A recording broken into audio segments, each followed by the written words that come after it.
progress, no progress. Okay, just turn on the mic. And you just have to do this. Yeah, but we don't need it now. 1 minute.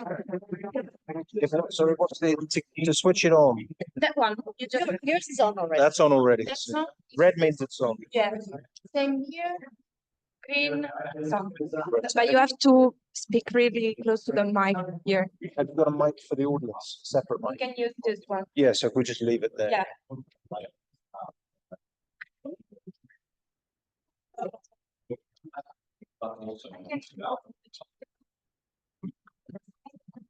Yes, one.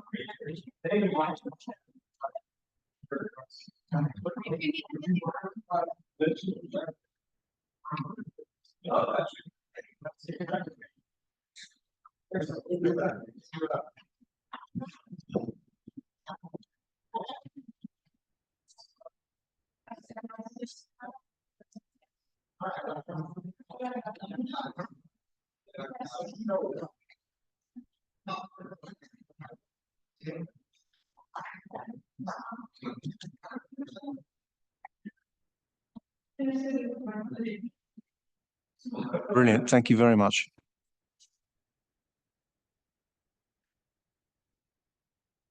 We don't mind. We got a busy water. Whatever that begins.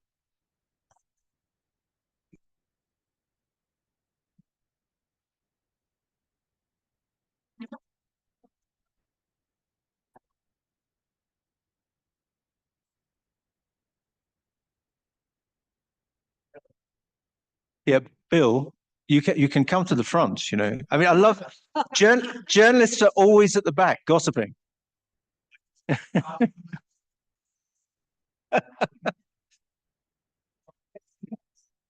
Cheers. Cheers. That was good. Oh, yeah. We'll work on it. Yeah, we'll have to wait for a while still.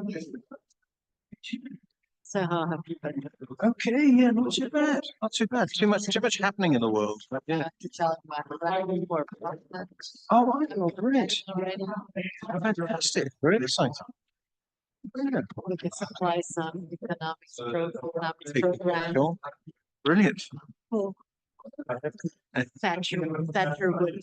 Go for it. Cross between the background of the middle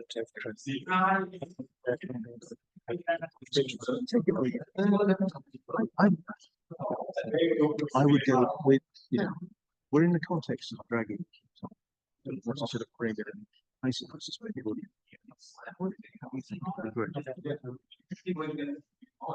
Do you want to, when you introduce, you want to introduce from here?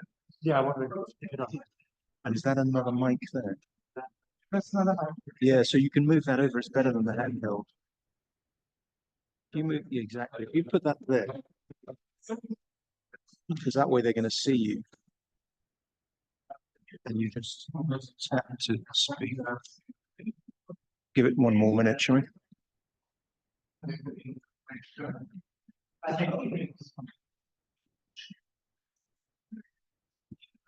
I think we're going to get the final session of the day rolling now, and we're conscious that we are the last thing that stand between you and a drink in Siena. So we're going to stick to our time as much as we can, but we've got a fantastic panel. We are also going to leave as much time as possible for audience engagement. So please have your questions and your points ready for us. I'm Ian Martin, journalist from London, writer for The Times, and also run the London Defence Conference back in the UK. And I'm delighted to welcome to open this session Daniel Gross, who's going to kick us off with an overview to which the panel will respond, and then plenty of time for discussion with our audience. Daniel. Thanks a lot. It's a pleasure to be here and honored to be able to present basically the content of the recent report we did at Bocconi, which then was I forgot, yes. Oh, okay. Yes. And part of it was taken up in the Draghi report. And I wanted to give you a bit of background. Can I? I don't mind if people see, right? It won't be perfect. I mean, we already talked about this earlier today, and as I said, my view is that that is the wrong way to think about the global economy. But let me start immediately with a background to the Draghi report, which is Europe is falling behind, we are losing ground, and if we don't do something, not the world will end, and what I wanted to show you is actually, it all depends on what you're looking at in terms of the transatlantic comparison. Here I give you just two ways to look at it. The red line is GDP per capita at so-called purchasing power parity. And that is how well people live. And you see that there has been a continuous slow improvement of the EU versus the United States. It's a bit a sleight of hand because the EU comprises Poland and Eastern European countries which have caught up. But if I were to show it for the same numbers for you for the EU 15, it would not be totally different. I call this the European way of life. And that's why when Draghi says, if you continue like this, everything breaks down, it's not, people don't feel it, right? They don't feel an emergency. People are not advancing, and Italy is, of course, really falling behind. But in the rest of Europe, on average, things are not looking that bad. If you, however, take GDP at raw current exchange rates, then it, of course, looks very different because the exchange rate goes up and down, and the US has had stronger growth. And there you could say Europe is losing ground, its weight in the global economy. Right? So if you look at Europe as a power from abroad, you can say Europe is losing out. The Europeans themselves, if they look around, they say, not too bad. Right? I just wanted to you to be aware of this difference. And then there's something else which I mentioned earlier this morning, which Draghi also noticed, is that if you look at manufacturing, at industrial production, right, then you see here the one line which is up like a rocket, that's China, okay, we knew that. And then you see the two lines for the EU and the US, and they're basically bobbling a little bit around, but they go together. Even without any funny PPP adjustment, it's just the global value of the output of industry in the two areas. So talking about deindustrialization of Europe, it happens all over the developed world, but it's not a specifically European issue. So the problem, as Draghi also said, it's not in the tangible sector, in the manufacturing. The poor guys down there is Japan. They haven't moved for 25 years. They were a big power 20 years ago, but they have been lost by the wayside, so to speak. But I wanted you to be aware of this dichotomy between the way Europeans live, the way European industry holds up quite well, also in terms of exports, but in the delay which we saw earlier today in the software IT sector. And where does that come from? And there I wanted to show you some, I apologize, I have to jump over some numbers here, about the data on research and development. People know that since 2000, I think, the official goal of the EU has been to reach 3% of GDP in terms of expenditure on research and development. That goal has never been reached. It's now slightly above 2. It has been reached in the US. The difference is in private sector spending. The public sector spending is about the same on both sides of the Atlantic. The private sector, here I show you the numbers, are very different. The US column, which you see here, is about almost 3 times higher than the EU column. But, and that's actually more important, look at the colors. Blue is high tech. In blue, you see a massive difference. If you look actually at what color is this, how would you call this? The reddish oranges, Pink. the pink one. The pink one is it's basically manufacturing. It's middle tech, especially cars, automotive. And you see that in automotive, actually Europe is higher. So European companies spend more on R&D in the middle tech sector in absolute terms, and of course in relative terms even more. They're absent basically in the high tech sectors. Let me show you also this view here, which is the question I showed you 2022, right? Very close to what we have right now. How did it look 20 years ago? And the interesting here is if you go horizontally, you see for the US, none of the companies which were among the big three is at the end. And the sectors are totally different. 20 years ago, the difference between Europe and the US was not that big. You had car companies on top in both areas. In Europe, if you look horizontally, it has remained cars, automotive, with almost always the same company. Right? And that's why we call it a middle tech trap, because our interpretation is that the European companies, they invest in the areas they know, which is favored also by the bank-centric system, which is favored by rigid labor market regulations. You want to be prudent because if you go into new areas, you risk having to fire people. And that is, I think, what explains the difference of the high-tech sector between the US and Europe, and the fact that there are so few new enterprises, new high-tech enterprises in Europe. I'm not saying no. I will come back perhaps later in the question and answers.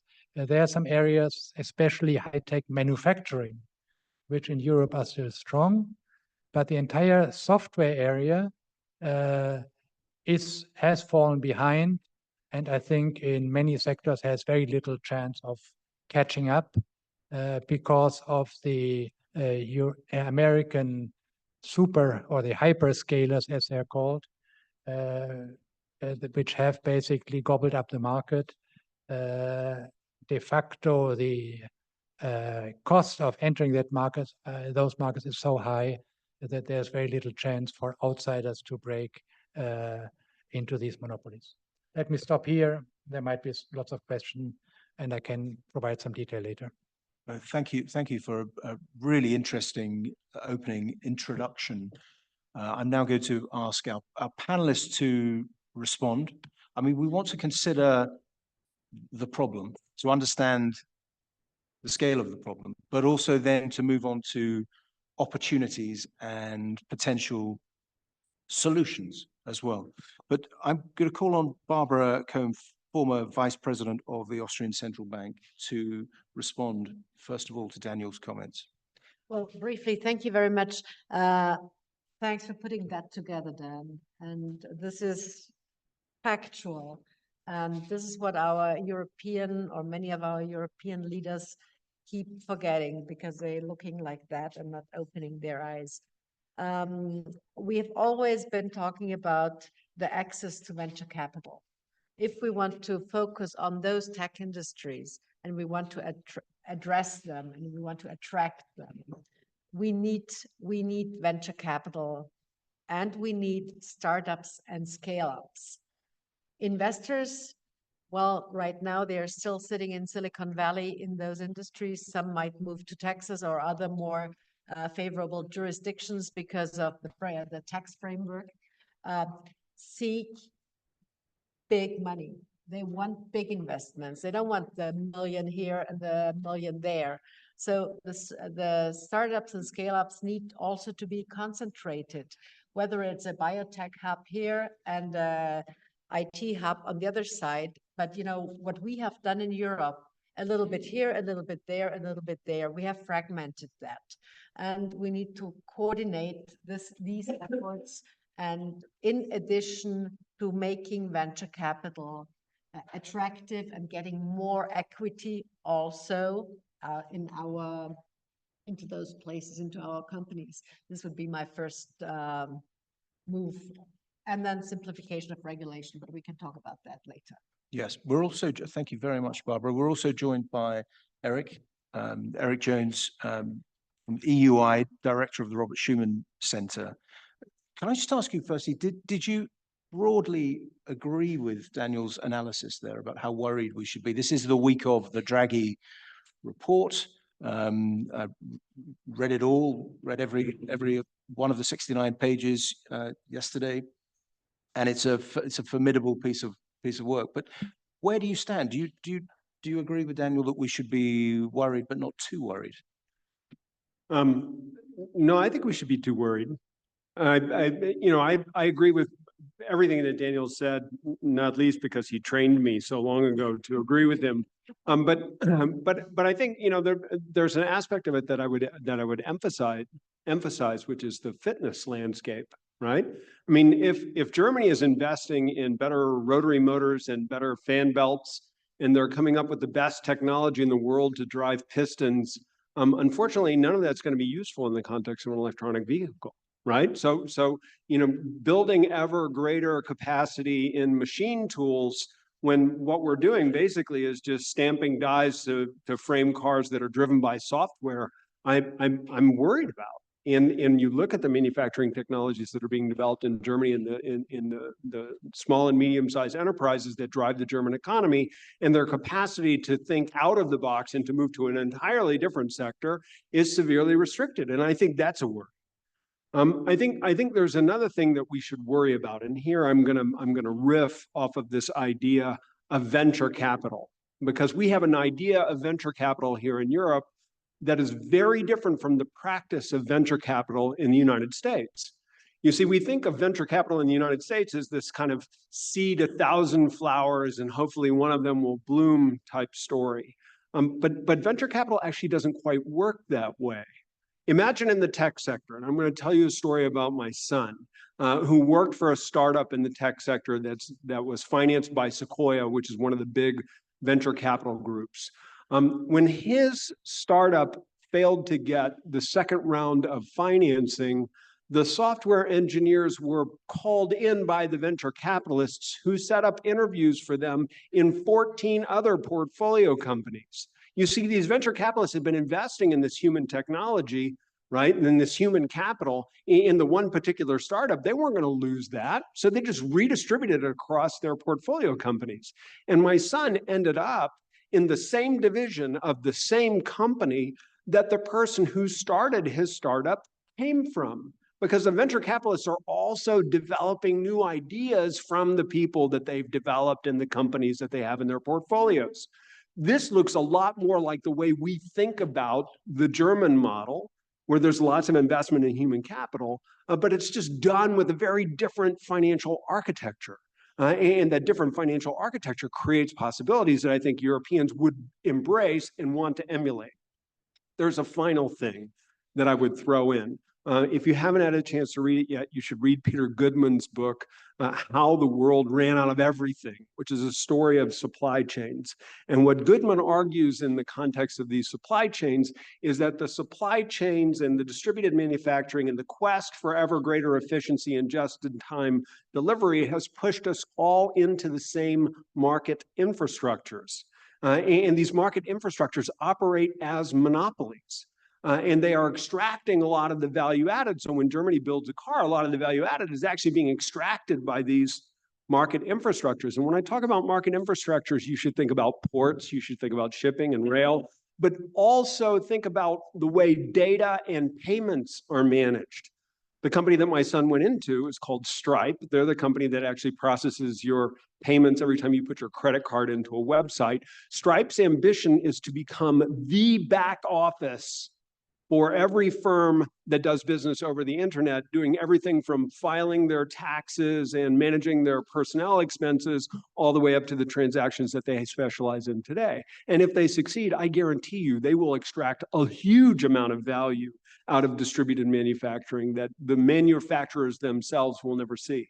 So I think we should be very worried because the world is moving away from the model that Germany represented in the past, and I'm not sure how Germany catches up to these changing dynamics. Yeah, Absolutely, Barbara. not with regulation, and this is not the right answer to that, and this is what we've seen. So I'm not sure if, are we joined by Andres online? Do we have another panelist online? Should be online, but if someone can dial him up. I'm just going to ask Daniel to respond there. So there's clearly, we've characterized the problem. Ah, we have our panelist here. Brilliant. Nice to meet you, Paolo. Chair.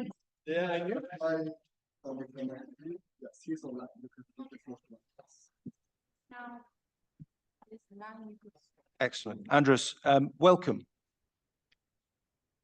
Good afternoon. Do you hear me now? Yes, we can hear you. Can you hear Excellent. us? I do hear you and see you. Thank you very much. And many thanks also to Daniel for his excellent report, which puts forward quite a clear diagnostic. And it is a diagnostic on the European innovation landscape, which the European Commission has already seen, I should say, about 2 years ago, where we developed the European Innovation Agenda. And it looks at many of the levers that Daniel has also identified as things that need to be improved. I think it's good to worry. And we were worried and we continue to be worried, even if there are some positive signs. You have heard some of the negative ones. I think there are some positive ones. Startup creation in the EU is essentially on par with the US. If you look at the sub €5 million investments going into startups, we are pretty much taking the same amount of capital as the US. If you look at the VC funds in the EU, on average, they're actually, in the past couple of years, they have been more profitable than the US VC funds. So big institutional investors, big investors did better to invest in EU VC funds than in the US funds. And there has also been a starting shift towards what we would call breakthrough technologies. So it has been recognized that the main innovation and those innovations which create new markets, which could be the new companies which we do not yet know in the markets in which they exist, we do not yet know, they need to come from breakthrough technologies.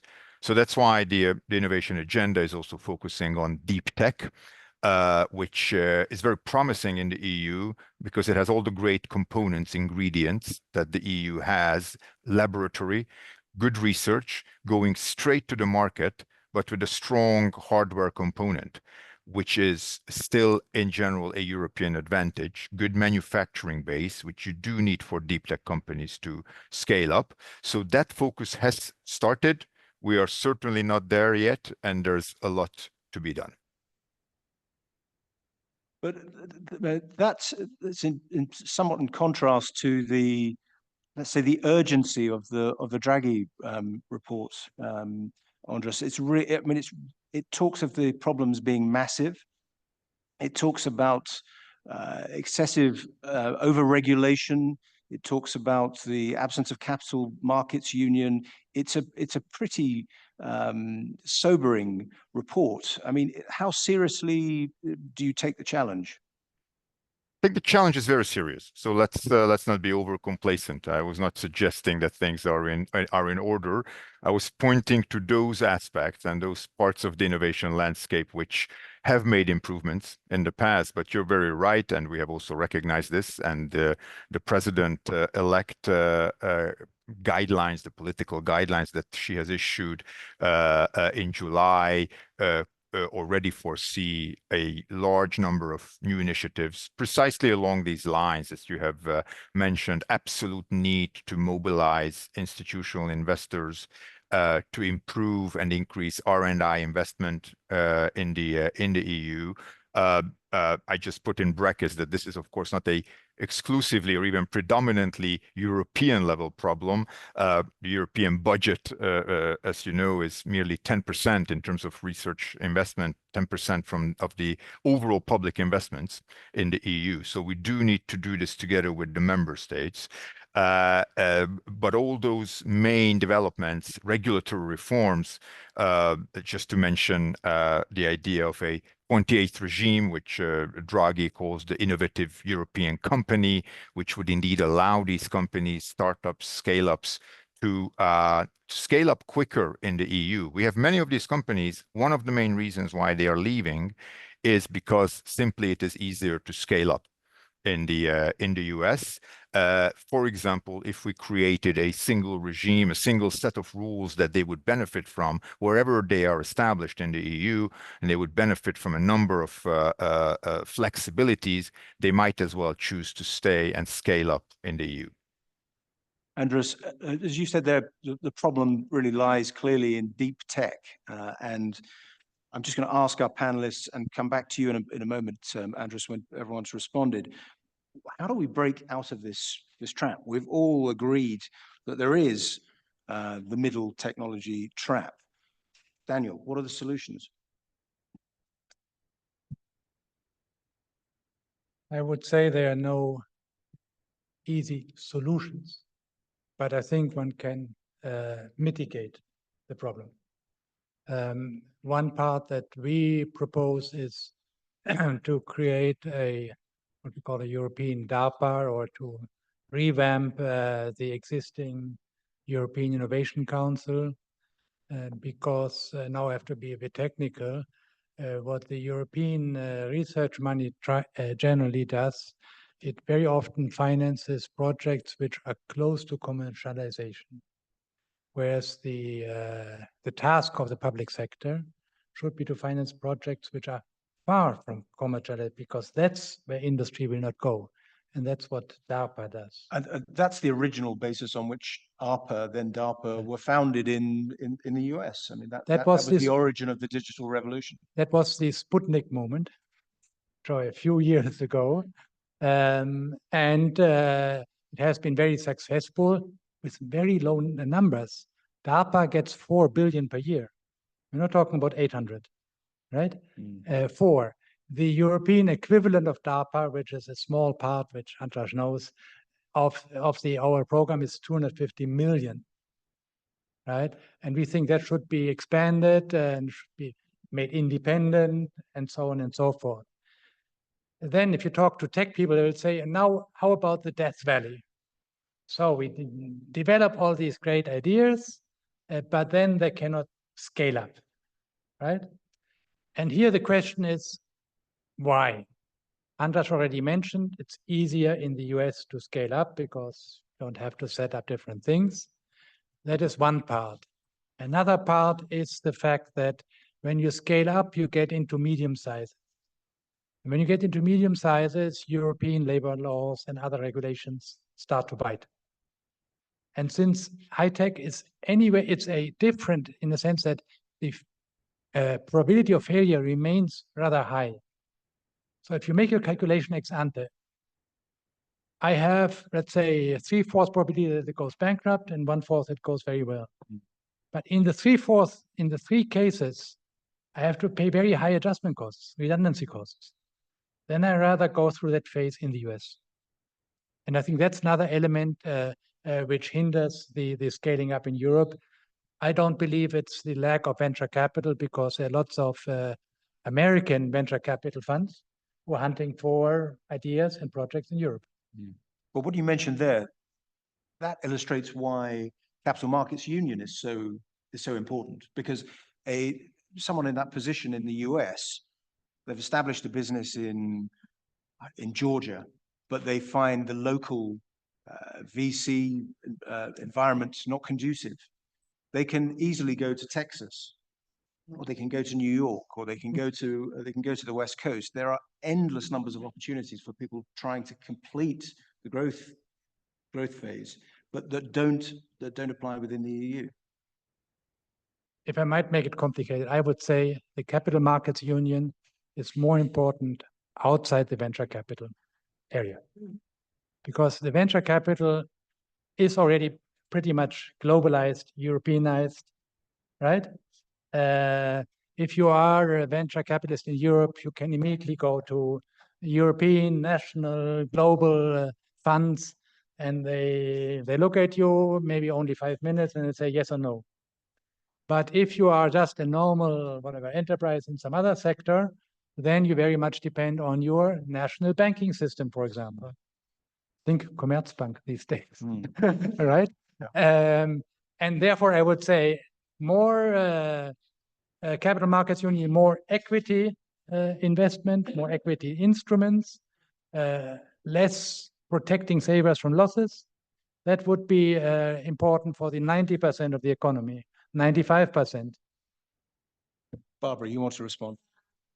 Just only wanted to add something. There's a new book out by Professor Zoltán Csefalfi from MCC in Budapest, and the book is Startups and Robots, and they were exactly looking at into this technology gap that we face, and they found out that there is a West-East and a North-South division, and he also found out that there is a strong correlation between, and I'm just picking out Munich, for example, with the Technical University of Munich, where the largest amount of startup and scale-ups are located because of the proximity of research and also of companies. And out of that, you also attract capital. Whereas Berlin, for example, doesn't have this ecosystem. They only have the startups because it's cool to be there. But the outcome in Munich, if you look at those, is much better and much higher than in many other places. So we need this university environment in also to get the scales going. So Eric, you're going to respond now on this question of how we break out of the trap, and then we'll bring in Andreas. Wow, I wish I had a really good answer for you. I mean, the reason that I'm a little bit cautious is because there are so many parts of the U.S. economy that are not working. And you know, while we can celebrate what they've accomplished in terms of the high tech sector, I'm still deeply worried about what's going on in the U.S. automotive sector. Brad DeLong wrote a book called Slouching Toward Utopia, where he explored the collapse of the internal research divisions of large manufacturing companies and their inability to scale up. So I think that there are parts of the American model that are broken, and in trying to figure out how to balance these things out is going to be the real challenge.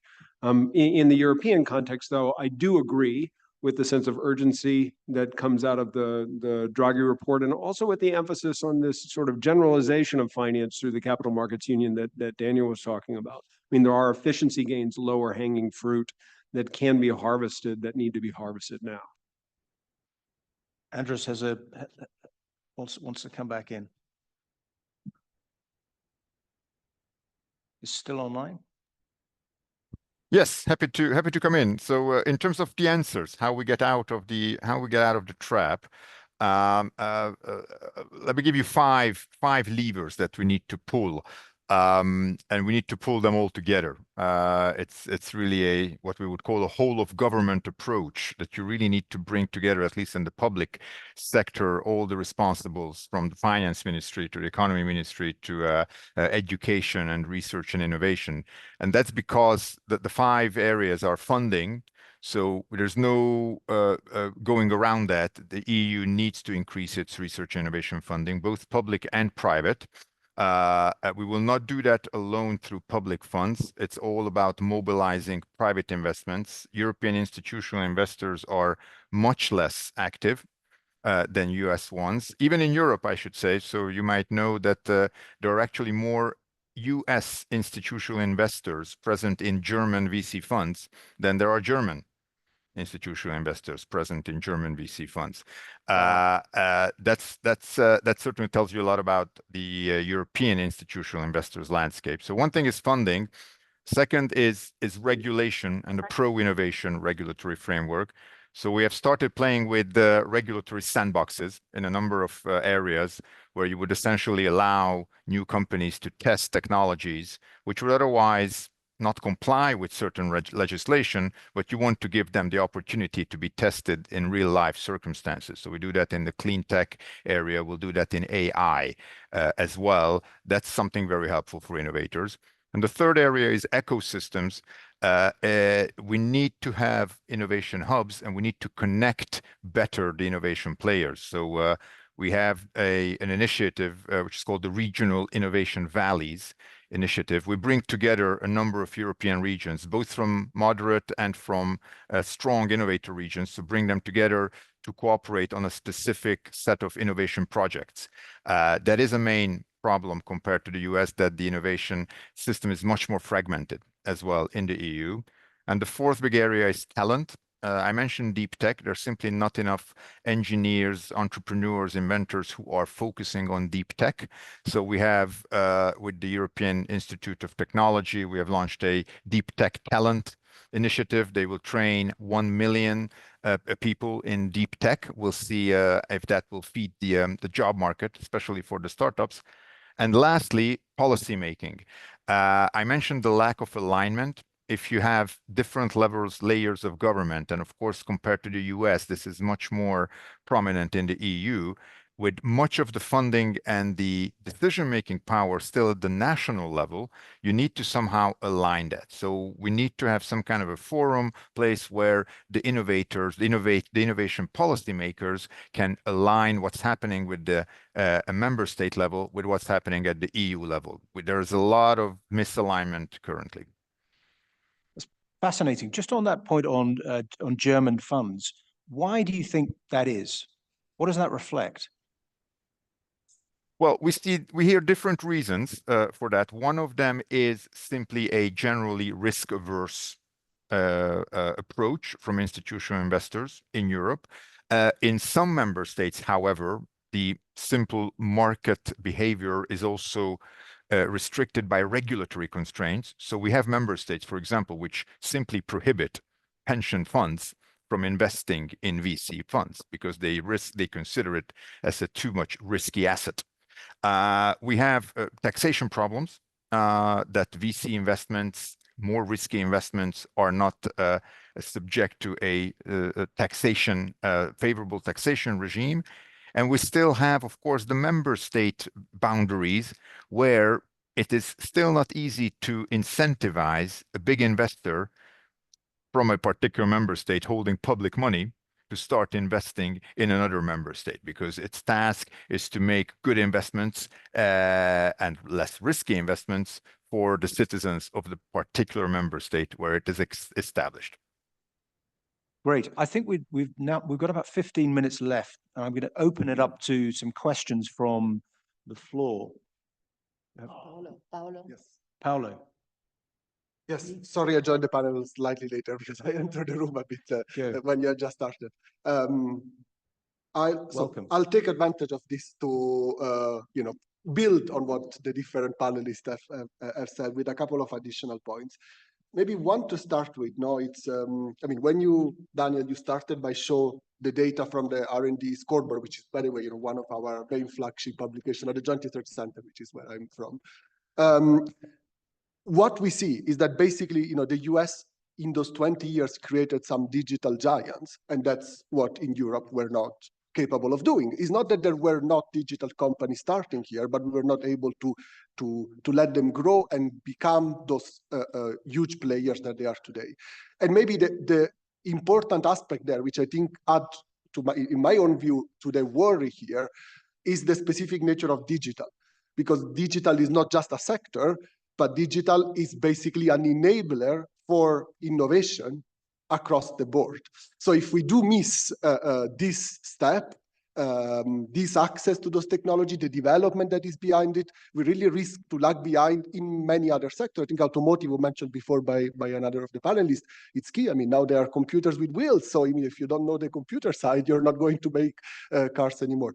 So the point I wanted to make there, I mean, it's we have an analysis of the digital ecosystem that we do in JRC called Digitas that uses big data to basically see all the papers that are developed and then how this translates into real innovation in companies. And what it shows is that basically if you look at the university, if you look really at the idea generation, we are not that bad in Europe. So one of the steps, on top of everything you said, is not to diminish items, but one other area where we could really do quite a lot and improve, and it's also mentioned in the Draghi report, is the technology transfer area. And I mean, if you look, there's like a European, something called the TTO circle, the technology transfer offices circle, like where they meet together, and you see that so much of the technology transfer across Europe is really understaffed, underdeveloped, and this is crucial. And maybe another two very quick points on scale. I mean, you mentioned the capital market union side and how, maybe we venture capital, but there is the other side of scale. It's the market fragmentation. I mean, it's much easier for a tech company, take a digital company in the US, to sell directly to the whole of the US. It's much, much more difficult in Europe. So this again comes from the Draghi report, the letter report puts it on the table, but probably something we really need to do about. And the very final point, we've not discussed much, we touch upon slightly about the territorial dimension. And this is something that in Europe is specifically important. So this is another area in which we are now working. I mean, Andras mentioned the Regional Innovation Valleys initiative, but we are about to start actually in less than a month, an initiative called Territories in Action, which is a preparatory action by the European Parliament that is about territorial innovation. And it's about trying to link the regional efforts of developing innovation ecosystems among them and with the EU objectives, and to deliver on the digital and on the green transformation. On purpose, I use transformation and not transition. Well, thank you very much, Paolo. And because you arrived late, we didn't actually formally introduce you, but Paolo Canfora, Program Manager from the European Commission.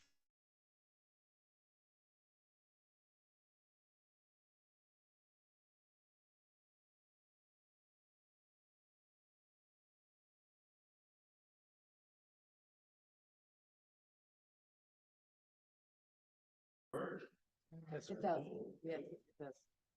Push a button. Yes. Hello. Try this one. This one works. Thank you for this conversation. I have been reading your papers for a while, Mr. Gros.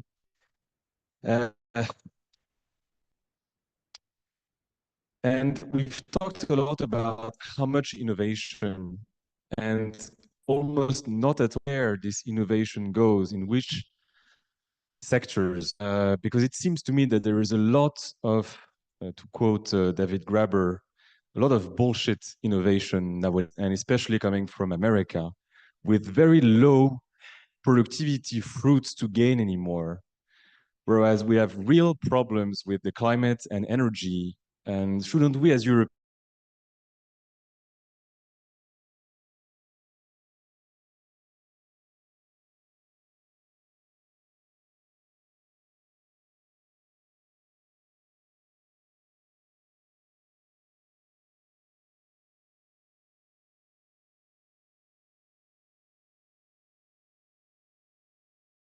What? Okay, on energy efficiency, on new building of chips with new materials that are less costly in order to also be better in the digital industry. Then there is bioengineering, where you also have clusters and hubs, and there is safety and security, where you know much more about than I would dare to publicly say. And so I keep it to that. But those three sectors are big in many places.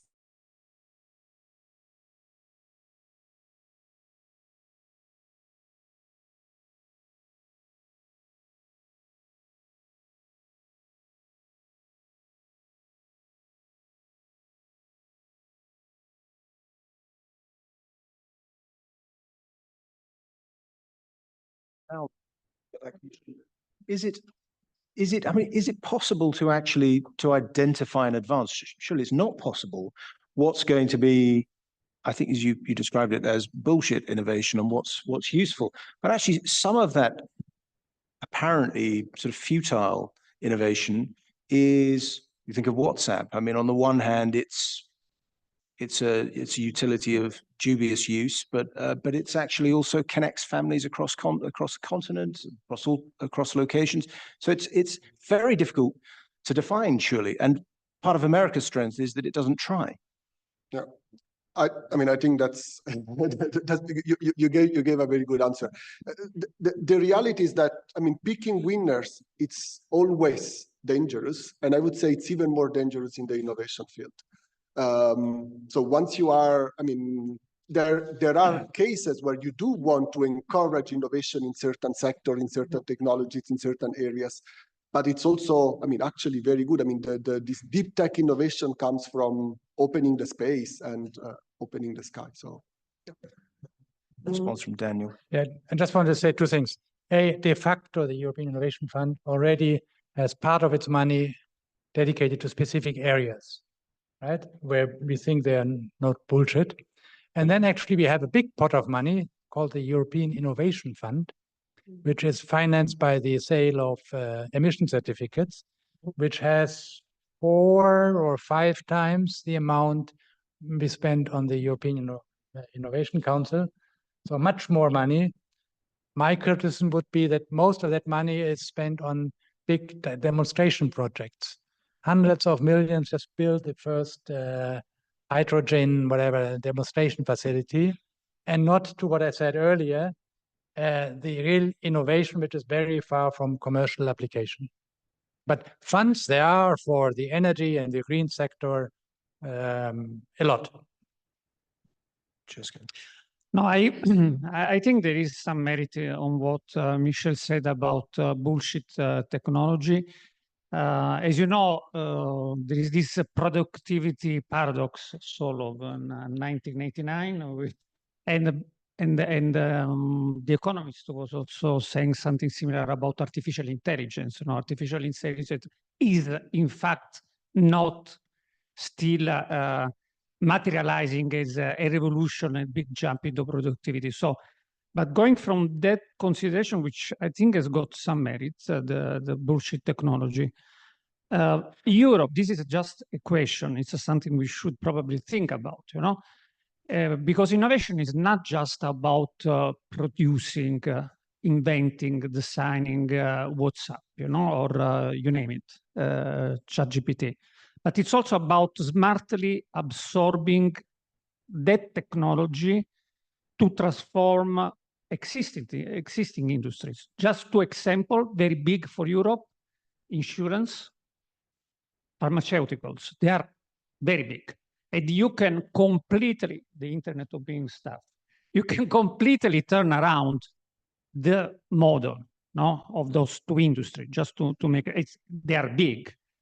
So I was wondering whether this is also a possibility, using like a little bit like the Chinese are doing, you know, using American technologies to smartly create leading edge, completely transformed incumbent old industries adapt for the 20th century, like in insurance or. Eric.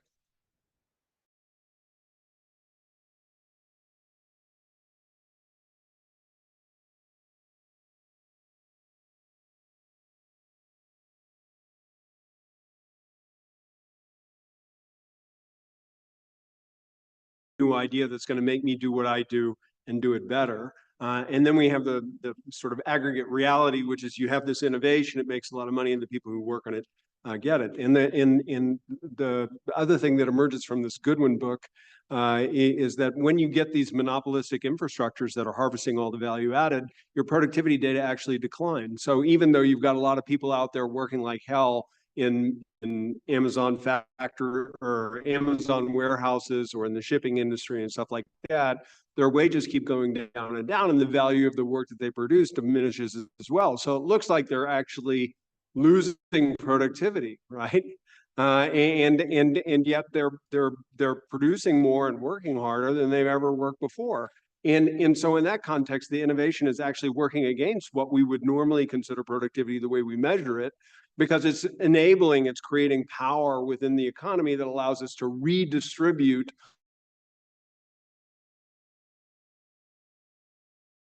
be ambitious in the use of our regulation, but we have to be careful about labeling regulation as a bad thing altogether, because some regulations, particularly in non-market entities, are very important. I think we've got time for one more question. Just, Andres, do you want to come back on that? Very quickly, because I think Eric made an excellent point on the role of regulation, and regulation, especially when it is pursuing a clear public interest. Think about emission thresholds in the EU, whether on greenhouse gas emissions or air quality rules. Those thresholds do have a pro-innovation impact, because companies who want to stay in business and want to meet those regulatory obligations, they need to innovate. Now, and we know, for example, for the net zero objective to be reached in the EU, approximately 2/3 of the technologies are existing, and they need to be manufactured, scaled up. But about 1/3 of the technologies that we still need to add are not yet available. So that objective in itself results in a targeted, directioned innovation. But we have to strike the balance very clearly. You need to keep a big chunk of the money, especially public money, for the totally bottom-up open innovation to come with non-directed, open breakthrough ideas. Thank you. Just for one last question. Okay, my comment is on the idea that we are so late in the digital transformation that it's better not to put priority on innovation policy for the digital. I have exactly the opposite opinion. I think we do need to have active and ambitious innovation policy for the digital.